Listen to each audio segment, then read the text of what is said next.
चलिए शुरू करते हैं आज के सेशन को। आप सभी का क्रेजी जीके ट्रिक के डेली करंट अफेयर की सीरीज में स्वागत है। आज के सेशन में हम 6 जनवरी के सभी करंट अफेयर यहां पर डिटेल में डिस्कस करेंगे। एक एक फैक्ट, एक एक क्वेश्चन बहुत ही इंपॉर्टेंट है, नोट कीजिएगा, आराम से सुनिएगा। डेली करंट अफेयर की पीडीएफ और मॉक टेस्ट दोनों ही आपको क्रेजी जीके ट्रिक के एप्लीकेशन पर मिलेंगे, तो चेकआउट कीजिए एप्लीकेशन को। तब तक हम चलते हैं आज के हमारे पहले इंपॉर्टेंट क्वेश्चन की तरफ। देखें, चर्चा में रही विष्णुगढ़ पीपलकोटी जल विद्युत परियोजना किस नदी पर स्थित है? इंपॉर्टेंट है, याद रखिएगा। Vishnugarh Pipalkoti hydro power project यह बनाया जा रहा है अलकनंदा नदी पर। और यह नदी कहां बहती है? यह बहती है उत्तराखंड राज्य में। अभी सुर्खियों में क्यों? तो यहां पर इस जल विद्युत परियोजना के निर्माण के समय एक टनल का निर्माण किया जा रहा था और यहां पर एक लोको ट्रेन एक्सीडेंट हुआ है। 70 से ज्यादा वर्कर और एम्प्लॉइज यहां पर घायल हुए लोको ट्रेन एक्सीडेंट में। इसलिए नेशनल लेवल पर विष्णुगढ़ पीपलकोटी जल विद्युत परियोजना काफी सुर्खियों में थी। उत्तराखंड के चमोली जिले में अलकनंदा नदी पर यह बनाई जा रही है।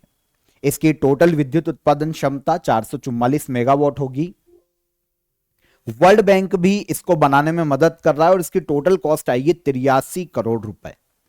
बना कौन रहा है? तो Tehri hydro electric development corporation इसका निर्माण कर रहा है। तो किस राज्य में? उत्तराखंड। किस नदी पर? अलकनंदा। और विद्युत उत्पादन क्षमता कितनी है? 444 मेगावाट। हर एक 4 टरबाइन है, हर एक टरबाइन की विद्युत उत्पादन क्षमता है 111 मेगावाट की। तो टोटल होगा 444 मेगावाट। यहां पर अलकनंदा रिवर की बात कर लें। आपको पता होना चाहिए कि अलकनंदा और भागीरथी का संगम ही गंगा कहलाता है और यह संगम होता है देवप्रयाग में, उत्तराखंड में। इसके पहले अलकनंदा का उद्गम होता है सतोपथ हिमानी से। हिमालय में सतोपथ हिमानी उत्तराखंड में है। यहां से निकलती है अलकनंदा, आगे जाके देवप्रयाग में भागीरथी से मिलती है और अलकनंदा और भागीरथी का संगम गंगा कहलाता है। अगर हम ट्रिब्यूटरीज देखें, सहायक नदियां देखें अलकनंदा की, तो मंदाकिनी, नंदाकिनी, पिंडार, धौली गंगा, ये अलकनंदा की सहायक नदी है। याद रखिएगा, 2 तीर्थ स्थल उत्तराखंड में बहुत ही फेमस है। एक है बद्रीनाथ और एक है जोशीमठ। ये दोनों ही अलकनंदा नदी के तट पर बसे हुए। ये क्वेश्चन पूछा जाता है एग्जाम में, याद रखिएगा। ओके, तो अगर हम उत्तराखंड की अदर हाइड्रो पावर प्रोजेक्ट की बात करें जो कि रिसेंट अभी हमें देखने को मिले हैं उत्तराखंड में, तो एक टिहरी स्टेज सेकेंड ये बनाया जा रहा है भागीरथी नदी पर। 1000 मेगावाट इसकी विद्युत उत्पादन क्षमता है, टिहरी भागीरथी परियोजना। सेकेंड तपोवन विष्णुगढ़, ये हमें धौली गंगा पर देखने को मिलेगा।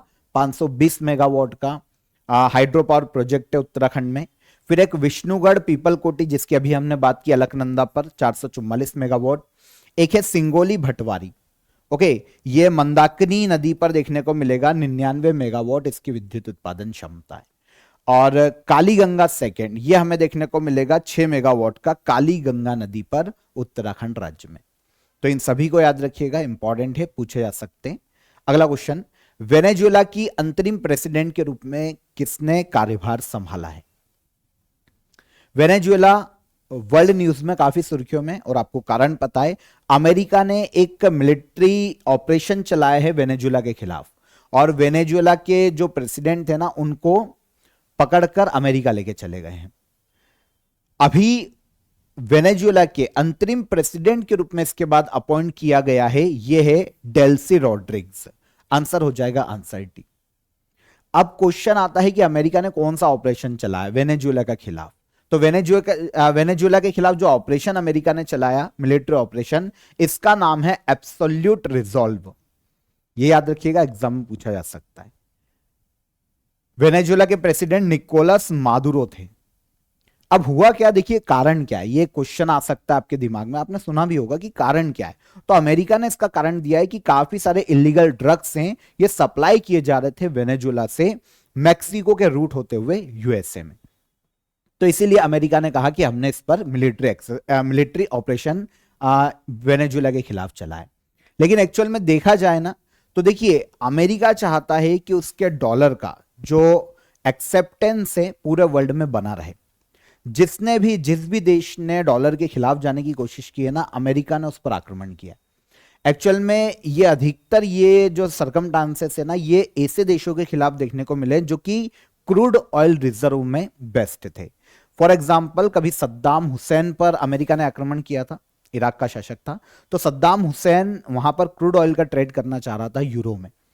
तो इससे क्या है, जो इंटरनेशनली डॉलर की जो वैल्यू है वो गिर जाती। तो अमेरिका ने सद्दाम हुसैन पर आक्रमण किया। लीबिया का शासक था गद्दाफी, 2011 में उसको गद्दी से हटाया क्योंकि वो दूसरी करेंसी में ट्रेड करना चाह रहा था क्रूड ऑयल का। और अब वेनेजुएला के जो प्रेसिडेंट है ना, निकोलस मादुरो, इन्होंने कहा था कि हम क्रूड ऑयल का ट्रेड करेंगे मेटल में, सोना चांदी या अदर जो मेटल होती है उनमें ट्रेड करेंगे। इससे क्या होता कि इंटरनेशनल लेवल पर डॉलर जो है ना, जिसकी पूरे वर्ल्ड में एक्सेप्टेंस है, वो कम होती। तो अमेरिका ने काफी समझाया था, उसके बाद अटैक कर दिया वेनेजुएला के ऊपर। कारण दूसरा दिया है, पर कारण वही है जो कि मैंने आपको बताया। अब इसके बाद वेनेजुएला में प्रेसिडेंट निकोलस मादुरो को यूएसए की आर्मी ने पकड़ लिया और यूएसए लेके चले गए। अब इनके खिलाफ केस चलाया जाएगा और इन फ्यूचर आप जानते ही हैं कि होना क्या है। ठीक है, तो वेनेजुएला की फिर जो सुप्रीम कोर्ट है ना, उन्होंने डेल्सी रोड्रिग्स को अंतरिम प्रेसिडेंट के रूप में अपॉइंट किया है। तो अभी तक वेनेजुएला के प्रेसिडेंट कौन थे? निकोलस मादुरो थे। वेनेजुएला दक्षिण अमेरिका के उत्तर में स्थित एक देश है। तो अमेरिका ने इनके खिलाफ जो मिलिट्री ऑपरेशन चलाया है वो कौन सा है? Absolute resolve. वेनेजुएला की सुप्रीम कोर्ट ने डेल्सी रोड्रिग्स को अंतरिम प्रेसिडेंट अपॉइंट किया है। वैसे डेल्सी रोड्रिग्स की बात करें तो ये मादुरो सरकार में ही देश की उपराष्ट्रपति थी। 2018 से काफी लंबे समय से ये वाइस प्रेसिडेंट के रूप में कार्यरत थी। United socialist party of Venezuela की सीनियर लीडर है। फॉरेन मिनिस्टर के रूप में भी ये काम कर चुकी है वेनेजुएला में 2014 से 2018 तक। उपराष्ट्रपति थी। अब वहां की कोर्ट ने, सुप्रीम कोर्ट ने डेल्सी रोड्रिग्स को अंतरिम प्रेसिडेंट के रूप में अपॉइंट किया है। डन, याद रखिएगा। देखिए, अगर हम वर्ल्ड के टॉप 3 ऑयल रिजर्व वाले देशों की बात करें तो वेनेजुएला पहले नंबर पर आता है। अमेरिका की नजर है वेनेजुएला के क्रूड ऑयल रिजर्व पर, क्योंकि अमेरिका है ना, दक्षिण अमेरिका जो यूएसए है ना, जो देश है, वो दक्षिण अमेरिका महाद्वीप को अपना बाड़ा समझता है। यूएसए को लगता है कि दक्षिण अमेरिका महाद्वीप में जितने भी देश है वो हमारे हिसाब से काम करें, उनको प्रो यूएसए रहना पड़ेगा अगर उनको शासन चलाना है तो, ऐसा यूएसए का मानना है। और कोई भी न्यूक्लियर पावर नहीं है तो बहुत इजी हो जाता है यूएसए के पास कि वो इनको दबा पाए। तो वेनेजुएला में अगर हम क्रूड ऑयल का रिजर्व देखें ना, तो 303 बिलियन बैरल का क्रूड ऑयल रिजर्व वर्ल्ड में सबसे ज्यादा वेनेजुएला के पास देखने को मिलता है। सेकंड पर आता है सऊदी अरब 267 बिलियन बैरल, और फिर ईरान आता है 209 बिलियन बैरल का क्रूड ऑयल रिजर्व। सबसे ज्यादा किसके पास है? वेनेजुएला।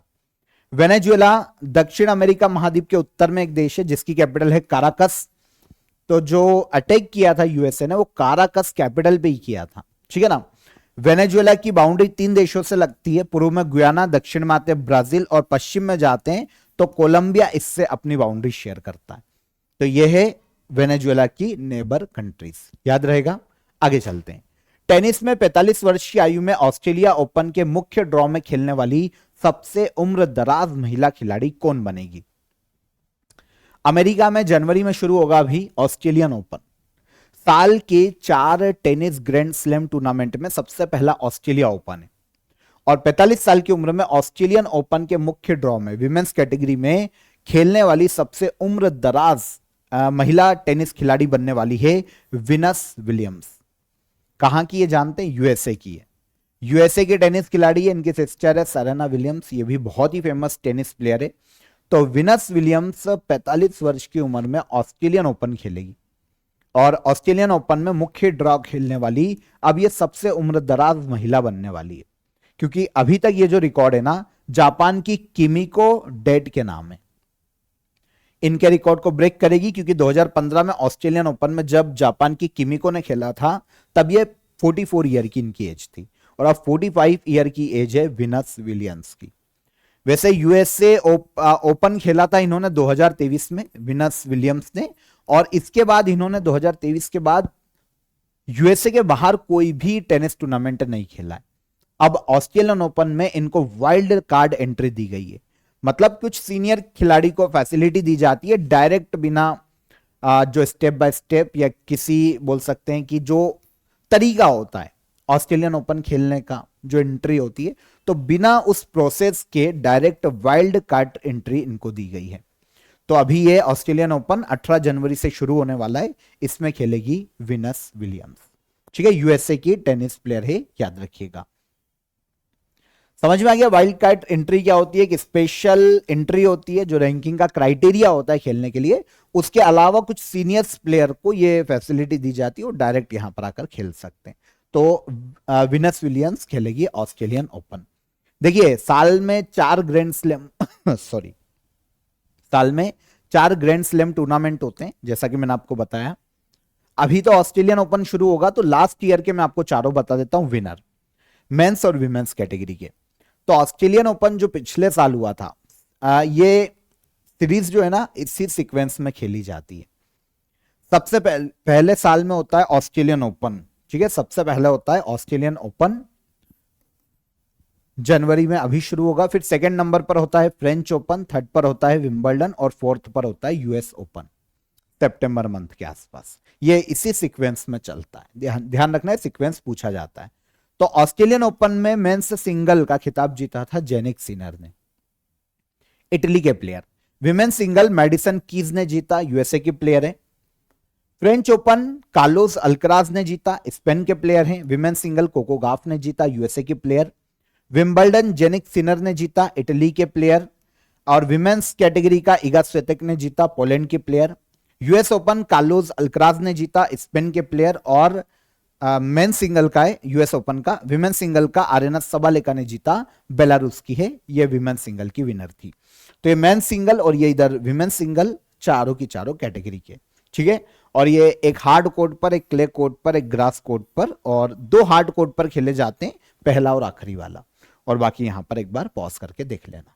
आगे चलिए, ऑफर ऑफ द डे बता देता हूं आप सभी के लिए। 1000 इंपॉर्टेंट करंट अफेयर का पीडीएफ 2025 के क्वेश्चन का यहां पर आपको विद डिटेल मिल जाएगा, आप इसे ज्वाइन कर सकते हैं।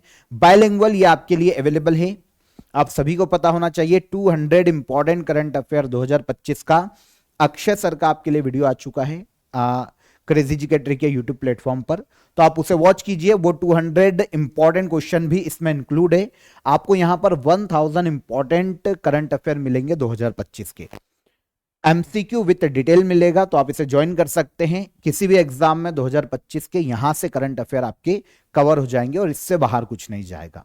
तो डिस्क्रिप्शन में मैंने आपको इसकी लिंक दे दी है, वहां पर जाकर क्लिक करके आप इसे डायरेक्ट अवेल कर सकते हैं।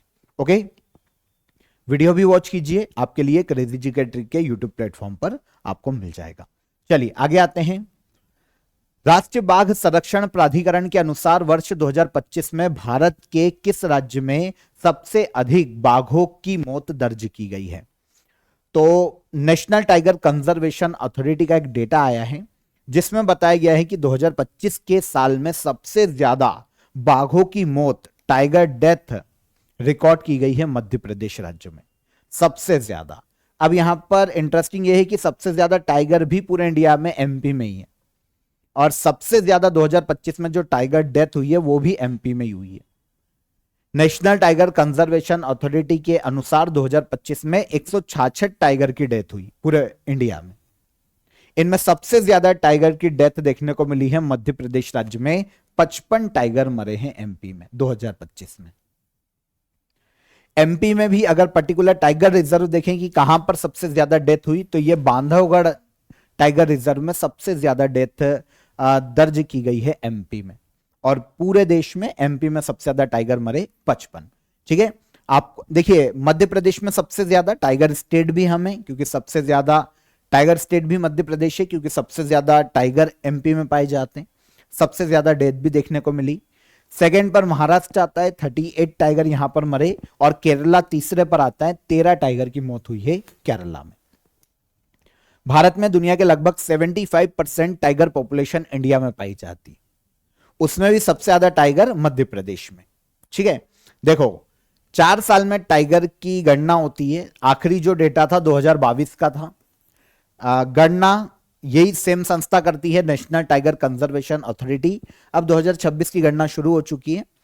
तो अगर हम 2022 की रिपोर्ट में देखते हैं तो इंडिया में टोटल 3682 टाइगर थे। ये जो आखिरी टाइगर जनगणना है उसकी बात हो रही, 3682 टाइगर है। दुनिया की 75% टाइगर पॉपुलेशन इंडिया में। इंडिया में सबसे ज्यादा टाइगर स्टेट वाइज देखें तो एमपी में 785, सेकंड पर कर्नाटका 563 और थर्ड पर उत्तराखंड 560। टॉप 3 बहुत है। अगर हम टाइगर रिजर्व के अकॉर्डिंग देखते हैं तो टाइगर रिजर्व जहां पर सबसे ज्यादा टाइगर है, Jim Corbett tiger reserve Uttarakhand में है, 260 टाइगर देखने को मिलते हैं जिम कार्बेट टाइगर रिजर्व में। ओके, उसके बाद फिर बांदीपुर आता है 150 टाइगर, इतना याद नहीं रखना है आपको, कॉर्बेट को याद रख लो। और स्टेट वाइज याद रखिएगा, एमपी में सबसे ज्यादा टाइगर, इसीलिए टाइगर स्टेट कौन कहलाता है? मध्य प्रदेश राज्य। और टाइगर डेथ 2025 में कहां पर सबसे ज्यादा हुई?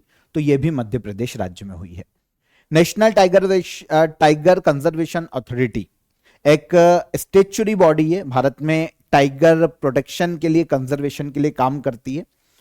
दिसंबर 2005 में इसका गठन किया गया था। वाइल्ड लाइफ प्रोटेक्शन एक्ट 1972 के सेक्शन 38L के 1 जो क्लॉज है उसके तहत ministry of environment, forest and climate change के अंतर्गत नेशनल टाइगर कंजर्वेशन अथॉरिटी काम करती है। झारखंड हाई कोर्ट के नए मुख्य न्यायाधीश महेश शरद चंद्र सोनाक को नियुक्त किया गया है। भारत में वर्तमान में कितने हाई कोर्ट हैं? तो पहले तो हमारा जो न्यूज है हम उसकी बात करते हैं। झारखंड हाई कोर्ट में नए मुख्य न्यायाधीश की नियुक्ति की गई है और ये कौन बने? महेश शरद चंद्र सोनाक। भारत में वर्तमान में टोटल 25 हाई कोर्ट देखने को मिलते हैं, 25 हाई कोर्ट है पूरे इंडिया में।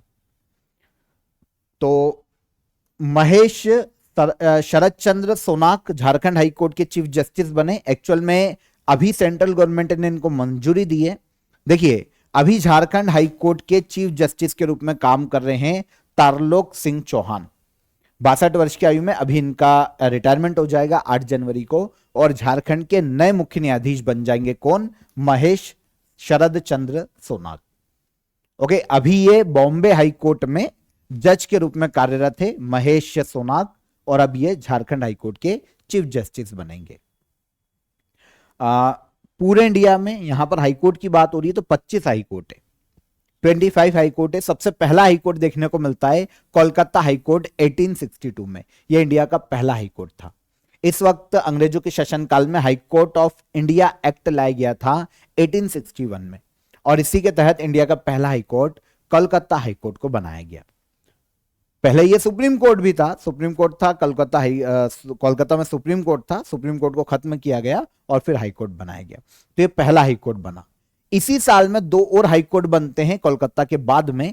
बॉम्बे हाई कोर्ट 1862, इसका मुख्यालय मुंबई में बॉम्बे हाई कोर्ट का, और मद्रास हाई कोर्ट 1862 में बना, यह तमिलनाडु के चेन्नई में देखने को मिलता है। तो पहला हाई कोर्ट कोलकाता है, लेकिन इसी साल में 2 और बनते हैं, बॉम्बे और मद्रास हाई कोर्ट। 25वां जो लेटेस्ट हाई कोर्ट है ये 2019 में बना था, 1 जनवरी 2019 को। आंध्र प्रदेश हाई कोर्ट था और ये है अमरावती में, जो कि आंध्र प्रदेश की कैपिटल है। ये 25वां हाई कोर्ट है। तो वर्तमान में इंडिया में 25 हाई कोर्ट है। क्लियर? याद रखिएगा, यहां पर मैंने आपको झारखंड हाई कोर्ट के चीफ जस्टिस बताए। मैंने आपको कल 3 और चीफ जस्टिस के बारे में बताया था जो कि अलग अलग राज्यों में बने, जैसे जस्टिस सोमेन सेन केरल हाईकोर्ट के मुख्य न्यायाधीश बने, जस्टिस संगम कुमार साहू ये पटना हाईकोर्ट के मुख्य न्यायाधीश बने, और जस्टिस रेवती प्रशांत मोहिते डेरे ये मेघालय हाईकोर्ट की चीफ जस्टिस बनी है। तो इन तीनों को भी याद रखिएगा, ये भी नियुक्तियां इंपॉर्टेंट है। इंडियन कॉन्स्टिट्यूशन में हाईकोर्ट के जजेस की नियुक्ति की बात करें तो 217, मैंने आपको बताया भी था, आर्टिकल 217 हाईकोर्ट में जजेस की नियुक्ति के संबंध में प्रावधान करता है। राष्ट्रपति के द्वारा हाईकोर्ट के जजेस की नियुक्ति की जाती है। और आर्टिकल 222 हाईकोर्ट के जजेस के ट्रांसफर की बात करता है, यह भी भारत के प्रेसिडेंट के द्वारा की जाती है। ठीक है। विश्व युद्ध अनाथ दिवस हर साल कब मनाया जाता है? वर्ल्ड वॉर ऑर्फन डे यह हर साल मनाया जाता है 6 जनवरी को। ऐसे बच्चे जो कि वॉर के कारण अनाथ हो गए हैं, बहुत सारे कारण हो सकते हैं, जैसे अब अमेरिका ने वेनेजुएला पर अटैक कर दिया, ठीक है, अटैक छोटा अटैक था, लेकिन अगर कहीं वॉर छिड़ जाती है तो काफी लोगों की मृत्यु होती। तो ऐसे युद्ध के समय में जो अनाथ हुए बच्चे हैं उनके प्रति लोगों में सेंसिटिविटी को बढ़ावा देना, उनके लिए अवेयरनेस लाना, वर्ल्ड के देशों में, वर्ल्ड की जो बड़ी बड़ी ऑर्गेनाइजेशन है, वर्ल्ड के जो लोग हैं वो अवेयर हों ऐसे अनाथ बच्चों के अधिकारों के लिए, उनके प्रति दया के भाव के लिए उनमें अवेयरनेस आना चाहिए। इसलिए World Day for War Orphans हर साल मनाया जाता है 6 जनवरी को। इसे शुरू किया गया था 1986 में, एक फ्रांसीसी ऑर्गेनाइजेशन था, उसने इसकी शुरुआत की थी 1986 में और आगे चलकर यूनाइटेड नेशन जनरल असेंबली ने इसे मान्यता दी थी। तो World Day for War Orphans हर साल कब मनाया जाता है? 6 जनवरी को। 2025 में securing children safety and building their future, यह थीम रखी गई है world Day for war orphan की, 2026 की थीम है। ठीक है, याद रखिएगा, इंपॉर्टेंट है, पूछी जा सकती है। प्रधानमंत्री नरेंद्र मोदी ने 72 सीनियर नेशनल वॉलीबॉल चैंपियनशिप का इनॉग्रेशन कहां किया है? तो भारत के पीएम नरेंद्र मोदी ने 72 सीनियर नेशनल वॉलीबॉल चैंपियनशिप का इनॉग्रेशन किया है वर्चुअली उत्तर प्रदेश के वाराणसी में। कहां पर? वाराणसी। ठीक है ना, तो उत्तर प्रदेश के वाराणसी में यह शुरू हुआ है। यहां पर भारत के अलग अलग राज्यों की टीमें पार्टिसिपेट करती है, वॉलीबॉल चैंपियनशिप है ये। टोटल इस बार 58 टीम के अलग अलग खिलाड़ी, 58 टीम्स यहां पर खेलेगी और इसमें 58 टीम्स में काफी सारे जो खिलाड़ी हैं वॉलीबॉल के वो पार्टिसिपेट करेंगे चैंपियनशिप में। उत्तर प्रदेश के वाराणसी में वर्चुअली इनॉग्रेट किया गया है 72 सीनियर नेशनल वॉलीबॉल चैंपियनशिप का पीएम नरेंद्र मोदी के द्वारा। 4 जनवरी को यह शुरू हुई है और 11 जनवरी 2026 तक इसका आयोजन किया जाएगा। जो लास्ट हुई थी 71, अगर हम उसकी बात करें तो 2 साल में नॉर्मली इसका एक बार आयोजन किया जाता है। ये 2023 में हुई थी, अब 2026 के शुरुआत में हो रही है, होना 2 साल में चाहिए। तो 2 से लेकर 9 फरवरी तक 2023 में यह असम के गुवाहाटी में हुई थी, 71वां एडिशन था। मेंस और विमेंस कैटेगरी में खेला जाता है वॉलीबॉल चैंपियनशिप। तो उस वक्त सीनियर नेशनल वॉलीबॉल चैंपियनशिप में मेंस कैटेगरी का खिताब जीता था राजस्थान ने और रनर अप रही थी उस वक्त सर्विसेज की टीम। विमेंस कैटेगरी का खिताब जीता था केरला ने और रनर अप रही थी रेलवे की टीम। अब जो नया आ जाएगा वही पूछा जाएगा, ऑब्वियस सी बात है, तो हम नया याद करेंगे जब 9 तारीख को ये खत्म हो जाएगी। तो ये याद रखिएगा कि 71 सीनियर नेशनल वॉलीबॉल चैंपियनशिप का आयोजन कहां हुआ था? असम के गुवाहाटी में। और अब 72 सीनियर नेशनल वॉलीबॉल चैंपियनशिप आयोजित की जा रही है कहां पर? उत्तर प्रदेश के वाराणसी में। नेशनल वॉलीबॉल चैंपियनशिप की शुरुआत 1936 में की गई थी। पहला जो इवेंट हुआ था वो हुआ था लाहौर में, उस वक्त इंडिया का पार्ट था। उस वक्त ये इंटर स्टेट वॉलीबॉल चैंपियनशिप के नाम से खेला जाता था और ये भी 2 साल में एक बार ही आयोजित किया जाता था। 1936 में शुरू हुआ, आगे चलकर जब देश आजाद हुआ ना तो वॉलीबॉल फेडरेशन ऑफ इंडिया बनाया गया और फिर 1951 से वॉलीबॉल फेडरेशन ऑफ इंडिया के अंडर में इस इंटर स्टेट वॉलीबॉल चैंपियनशिप का नाम कर दिया गया सीनियर नेशनल वॉलीबॉल चैंपियनशिप। ठीक है, तो volleyball federation of India, India में वॉलीबॉल खेलों को गवर्न करने वाली बॉडी है। इसके लिए पॉलिसी बनाने का काम इस संस्था का है। 1951 में स्थापना, तमिलनाडु के चेन्नई में इसका हेडक्वार्टर है और वीरेंद्र कंवर इसके प्रेसिडेंट है। सेक्रेटरी जनरल रामानंद चौधरी हैं वर्तमान में। भारत का पहला स्वदेशी 3D printed automatic weather station किस संस्था के नेतृत्व में विकसित किया गया है? 3D प्रिंटेड कोई भी टेक्नोलॉजी या प्रोडक्ट क्या होता है? एक वर्कशॉप होती है, उसमें 3D प्रिंटिंग मशीन की सहायता से इक्विपमेंट बनाए जाते हैं।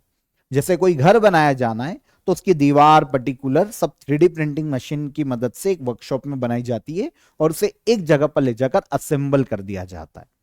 इसी तरीके से इंडिया का पहला स्वदेशी रूप से निर्मित 3D printed automatic weather station बनाया गया है और इसे बनाया है Indian institute of tropical metrology ने। यह पुणे की एक संस्था है जो कि वेदर है ना, क्लाइमेट चेंज, जो मौसम का पूर्वानुमान है, इस क्षेत्र में रिसर्च और अनुसंधान के लिए काम करती है। पुणे में इसका हेडक्वार्टर है। तो Indian institute of tropical metrology ने 3D printed automatic weather station का निर्माण किया। यहां पर आप इसकी इमेज देखेंगे तो 3D प्रिंटेड तकनीक की मदद से बनाया गया है। ऑटोमेटिक वेदर स्टेशन एक ऐसा वेदर स्टेशन है जो खुद ही डेटा को अपने हिसाब से कलेक्ट करेगा, एनालिसिस करेगा और संबंधित जो विभाग है उन तक पहुंचाएगा, ताकि बहुत ज्यादा इमीडिएट डिसीजन लिया जा सके हमारे विभागों के द्वारा। फॉर एग्जाम्पल, कहीं पर तूफान आने वाला है, कहीं पर बाढ़ आने वाली है, तो फसलों को नुकसान ना हो, कहीं पर बहुत ज्यादा ओले गिरने वाले, तो फसलों को नुकसान ना हो, वेदर सही ढंग से हम पूर्वानुमान लगा पाए टाइम पे। तो इस तरीके से ये ऑटोमेटिक वेदर स्टेशन है, 3D प्रिंटेड पहला है। ओके, तो किसने बनाया ये मैंने आपको बता दिया, मिनिस्ट्री ऑफ अर्थ साइंस के अंतर्गत Indian institute of tropical metrology ने इसका निर्माण किया है। ऑटोमेटिक वेदर स्टेशन अलग अलग सेंसर है, मौसम के विभिन्न पैरामीटर जैसे टेम्परेचर, विंड स्पीड, रेनफॉल, इन सभी को माप का डेटा को कलेक्ट करेगा, प्रोसेस करेगा, रियल टाइम में सीधे वेदर ऑफिस तक ऑटोमेटिकली सारी इंफॉर्मेशन को एनालिसिस करके भेजेगा। यह सोलर एनर्जी का यूज करता है, तो इससे होगा ये कि ऐसे एरिया जो कि बहुत दूर दराज इलाके हैं, ग्रामीण क्षेत्र, वहां पर भी वेदर की सटीक जानकारी लगाई जा सकेगी और इससे देश में नुकसान कम होगा, जो कि फसलों को होता है, जो जान मान की हानि होती है वो कम होगी, क्योंकि वेदर के बारे में पहले से पता होगा। तो ये जो 3D प्रिंटेड वेदर स्टेशन बनाया गया है ना, मिशन मौसम के तहत इसका निर्माण किया गया। अब मिशन मौसम को हम समझें तो इंडियन गवर्नमेंट की एक इनिशिएटिव है, एक प्रोग्राम है, वेदर ऑब्जर्वेशन इंफ्रास्ट्रक्चर को अपडेट किया जा सके, इसलिए इसे मिशन मौसम को शुरू किया गया था। इसे शुरू किया गया था 11 सितंबर 2024 को, मंजूरी दी गई 2 वर्षों के लिए, 2024 से 2026 के लिए 2000 करोड़ रुपए सेंट्रल गवर्नमेंट ने इस मिशन के लिए आवंटित किए थे। इसका उद्देश्य यही था कि अर्बन एरियाज में, दूर दराज के जो रिमोट एरियाज है, वहां पर भी क्लाइमेट सेंसिटिव रीजन जहां पर भी है, सटीक वेदर अनुमान लगाया जा सके, डेटा की जो कमी है वेदर के अनुमान लगाने के लिए उसे पूरा किया जा सके। तो यह मिशन मौसम है, 11 सितंबर 2024 को सेंट्रल गवर्नमेंट ने इसे लॉन्च किया था। Indian institute of tropical metrology, मैंने आपको बता दिया है कि यह संस्था क्या है, पुणे में इसका हेडक्वार्टर है, 1962 में स्थापना, और डॉक्टर ए सूर्य चंद्र राव इसके डायरेक्टर के पद पर हैं। देखिए, 3D प्रिंटेड तकनीक की मदद से इंडिया में जो पहली बार बनाए अलग अलग इक्विपमेंट या चीजें, उनकी हम बात करते हैं। India first 3D printed post office जो कि 3D प्रिंटेड मशीन की मदद से बनाया गया था बेंगलुरु में 2023 में। फिर 3D प्रिंटेड ब्रिज इंडिया का पहला 2022 में बना था तेलंगाना के सिद्धिपेट में। फिर 3D प्रिंटेड टेम्पल, यह भी तेलंगाना के सिद्धिपेट में बनाया गया था 2023 में। 3D प्रिंटेड पहला घर, यह बनाया गया था महाराष्ट्र के पुणे में। फर्स्ट 3D प्रिंटेड मिलिट्री जो यूनिट है या जगह है, उसका निर्माण किया गया था गुजरात के अहमदाबाद में। फिर 3D प्रिंटेड मिलिट्री बंकर, सैन्य बंकर, यह बनाया गया था लद्दाख में। यह तो 2025 में ही बना है, तो इसको आप याद रखिएगा, ठीक है ना। लद्दाख में पहला 3D printed military bunker India का पहला। तो ये सारे इंडिया के पहले हैं जो कि 3D प्रिंटेड टेक्नोलॉजी से बनाए गए हैं। महाराष्ट्र के नए डीजीपी किसे नियुक्त किया गया? महाराष्ट्र के नए डीजीपी नियुक्त किए गए हैं हाल ही में, ये बने हैं सदानंद वसंत दाते। तो सदानंद वसंत दाते को महाराष्ट्र का नया डीजीपी नियुक्त किया गया। आपको पता है इनके पहले डीजीपी के पद पर थी रश्मि शुक्ला, और यह इंपॉर्टेंट इसलिए है क्योंकि ये महाराष्ट्र की पहली डीजीपी बनी थी। 2024 के शुरुआत में इनकी नियुक्ति हुई थी और अब 2025 दिसंबर में 31 दिसंबर 2025 को ये सेवानिवृत्त हो गई है अपने पद से। कौन? रश्मि शुक्ला।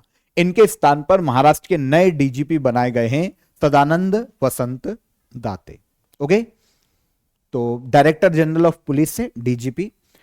सदानंद दाते की बात करें, 1990 बैच के आईपीएस ऑफिसर है, पहले नेशनल इन्वेस्टिगेशन एजेंसी के डायरेक्टर जनरल के रूप में काम कर चुके और अब महाराष्ट्र के बने हैं डीजीपी। लास्ट क्वेश्चन, भारत का पहला सरकारी अस्पताल आधारित एआई क्लिनिक कहां शुरू किया गया? इंडिया का पहला government hospital based AI clinic शुरू किया गया है उत्तर प्रदेश राज्य में। उत्तर प्रदेश के ग्रेटर नोएडा में इस प्रकार का ये क्लिनिक बनाया गया, एआई क्लिनिक है, गवर्नमेंट हॉस्पिटल बेस्ड। ठीक है, तो इसका इनॉग्रेशन किया गया 2026 में ग्रेटर नोएडा में। अभी government institute of medical science में इसे लॉन्च किया गया है ग्रेटर नोएडा में। उद्देश्य क्या है? एआई टेक्नोलॉजी की मदद से जो भी गंभीर बीमारी है, फॉर एग्जांपल कैंसर, हार्ट की कुछ बीमारी है, किडनी की कोई बीमारी, लीवर की, तो उनके शुरुआती लक्षणों को पहचानना, रिपोर्ट को एनालिसिस करना, एक्चुअल में क्या उपचार हो सकता है इसका एक पूरा प्लान तैयार करना और ये डॉक्टर को सौंपना, ये काम है क्लिनिक जो एआई क्लिनिक बनाए ना, एआई टेक्नोलॉजी की मदद से x ray, CT scan, MRI, lab test का जो डेटा है उन सभी को एनालिसिस करेगी जो आर्टिफिशियल इंटेलिजेंस है वो। तो ये गवर्नमेंट हॉस्पिटल बेस्ड इंडिया की पहली एआई क्लिनिक बनाई गई है और ये लॉन्च की गई है कहां पर? ग्रेटर नोएडा में। ठीक है, बेसिक से काम है, एआई काम करेगा, एनालिसिस करेगा और डॉक्टर को एक पूरा प्लान तैयार करके देगा। क्लियर? तो एआई क्लिनिक भी आपको समझ में आ गया। आर्टिफिशियल इंटेलिजेंस बेस्ड एक मेडिकल लैब है जो सारे डाटा को एनालिसिस करेगी ताकि डॉक्टरों का काम आसान हो। तो यहां पर 6 जनवरी के हमारे सभी करंट अफेयर हो जाते हैं, डिटेल में हमने डिस्कस किए। अब हम चलते हैं लास्ट डे की करंट अफेयर को एक बार रिवाइज कर लेते हैं। केंद्र सरकार ने केरल, पटना, मेघालय हाईकोर्ट के लिए नए मुख्य न्यायाधीश की नियुक्ति की है। हाईकोर्ट के जज की नियुक्ति का प्रावधान इंडियन कॉन्स्टिट्यूशन के आर्टिकल 217 में है। भारत के खेल शासन में सुधार के लिए गठित टास्क फोर्स की अध्यक्षता अभिनव बिंद्रा ने की है। भारत के पीएम नरेंद्र मोदी ने 3 जनवरी को रानी वेलु नचियार की जयंती पर उन्हें श्रद्धांजलि दी। यह भारत के किस वर्तमान राज्य की रानी थी? तो यह रानी थी कहां की? तमिलनाडु राज्य की। विश्व ब्रेल दिवस हर वर्ष किस तिथि को मनाया जाता है? तो यह 4 जनवरी को मनाया जाता है। विश्व का पहला संगठन जिसने कार्बन टैक्स को पूर्ण रूप से लागू किया तो यह है यूरोपीय यूनियन। विदेश व्यापार महानिदेशालय के महानिदेशक कौन नियुक्त किए गए? यह है लव अग्रवाल। प्रधानमंत्री मातृ वंदना योजना को 9 साल पूरे हुए। इस योजना की शुरुआत कब की गई थी? तो 1 जनवरी 2017 को। हाल ही में किस मंत्रालय ने अपना नया लोगो और मैस्कॉट लॉन्च किया? तो सांख्यिकी और कार्यक्रम कार्यान्वयन मंत्रालय ने।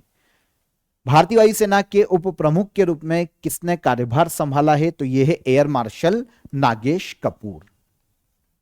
44th राष्ट्रीय जूनियर खो खो चैंपियनशिप 2025 का आयोजन कहां किया जा रहा है? तो इसका आयोजन किया जा रहा है कर्नाटक के बेंगलुरु में। ये सारे करंट अफेयर कल के सेशन के हमारे रिवाइज हो जाते हैं। क्वेश्चन ऑफ द डे का आंसर ले लेते हैं। वेनेजुएला की कैपिटल कौन सी है? तो आज हमको आंसर भी मिल गया, काराकस वेनेजुएला की कैपिटल है। कमचटका पेनिनसुला रशिया के पूर्व में देखने को मिलता है, रशिया का पार्ट है। और स्टेच्यू ऑफ यूनिटी का डिजाइन तैयार किया था राम सुतार ने। रिसेंटली 2025 में इनका निधन भी हुआ है। तो ये तीनों क्वेश्चन के हमारे आंसर हो गए। अब आज के question of the day, Bharat का पहला ग्रीन डेटा सेंटर किस राज्य में स्थापित किया गया? पॉलीग्राफ मैजिक स्किल अवार्ड जीतने वाले पहले भारतीय खिलाड़ी कौन बने हैं? और इंटरनेशनल आलू केंद्र का क्षेत्रीय केंद्र किस भारतीय राज्य में स्थापित किया जाएगा? तीनों क्वेश्चन के कमेंट में आंसर कीजिएगा। सेशन पसंद आया हो तो वीडियो को लाइक और शेयर करके जाइए, और चैनल पर पहली बार आए हैं तो चैनल को सब्सक्राइब कर लीजिए। फिर मुलाकात करेंगे कल के सेशन में, तब तक अपना ख्याल रखिएगा। जय हिंद, जय भारत।